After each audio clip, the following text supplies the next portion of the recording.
Right, now I'm going to introduce you to some of the tools in Photoshop and what they do, or what they can do, I should say, really. Okay, so first tool we're on is the Move tool. Now at present this won't work, this won't do anything, right? So I'm going to come back to that later, right? I'll cover that when we're talking about layers. Next one down is the Rectangular Marquee tool. Now just like Illustrator, some of these tools have little black triangles beside them. That means there are other options to be had. So if I click and hold the mouse down, you can see these are the choices that I can have. I can have a rectangular marquee tool, an elliptical one, a single row, a single column, things like that. So what's it for is, if I am on the rectangular marquee tool, let's say I wanted to crop this image down so it was just this soldier fella here, I could do that as a selection, right? I could go to image, crop, bang, and I just get that. That's it, right? So that's one example. Just go to edit and undo that, right? Same thing, elliptical tool, you know, I could create a perfect circle, you know, and I could, well, I actually can't crop it down to a circle because you have to have a square shaped thing, right? But it does the next best thing to it. So those are the selection tools and the uses that they have, right? Again, I'll come back to that. The polygon tools, right? So for instance, I've got the lasso tool, I've got the polygon lasso tool, and the magnetic lasso tool. So the lasso tools, let's say I wanted to draw around this GI and cut him out from this image, right? Now I could do this with the lasso tool, and you can see all I'm doing is clicking and going around him, but it requires a very steady hand to do this, to get it right. So I wouldn't recommend it that you do this. The lasso tool is more of a way to clean something up, which I'll explain.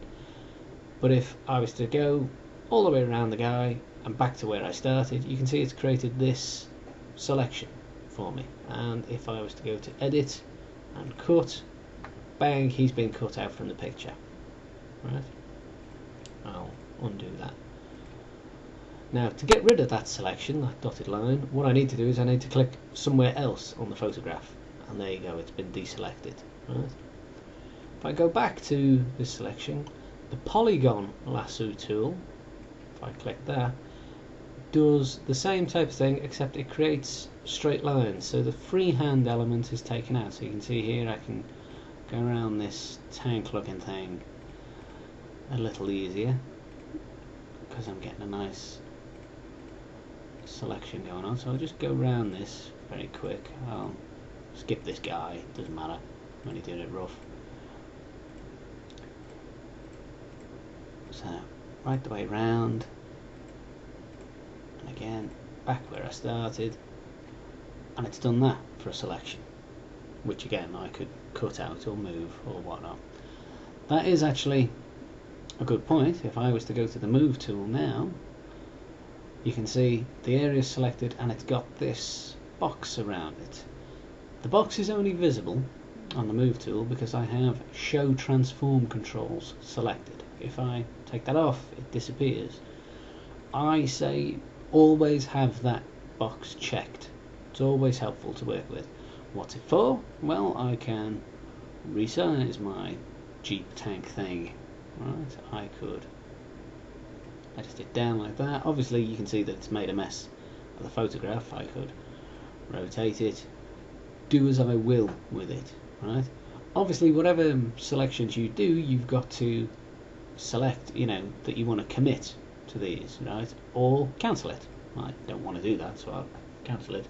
But again, if I was to just click on the selection, I could just move it out the way, you know.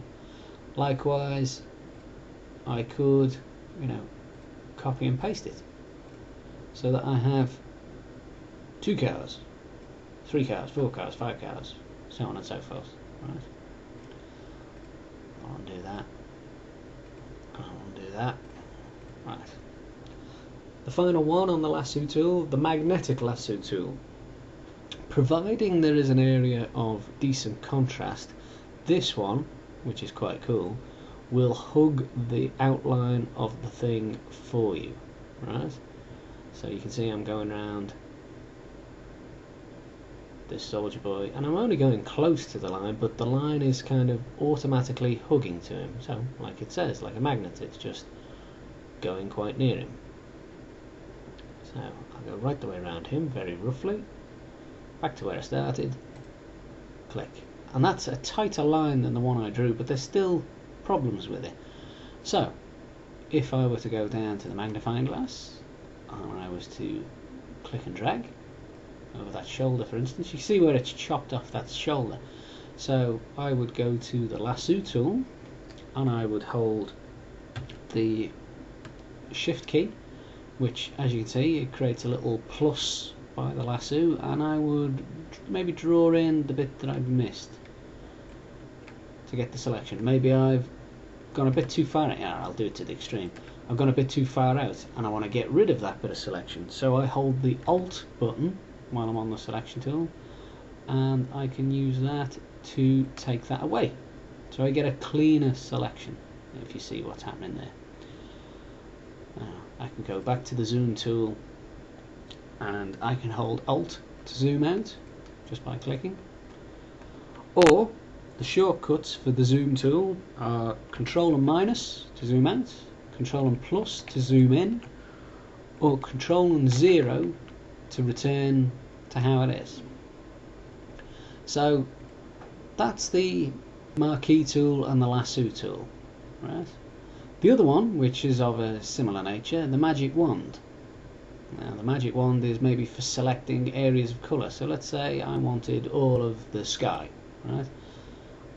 Click on the magic wand, click on the sky, and that roughly selects all of a similar colour, right? So if I say wanted to select all of that building, so I get roughly all of it. You can adjust the amount of colour it picks up in tolerance here, right? So if I took that down to, I don't know, 30 is a good number, and I clicked in the same area again, I don't get as much, you see, because it's picking the tones of colour that are nearest to it. So if the tolerance was like 100, let's just try that, 100,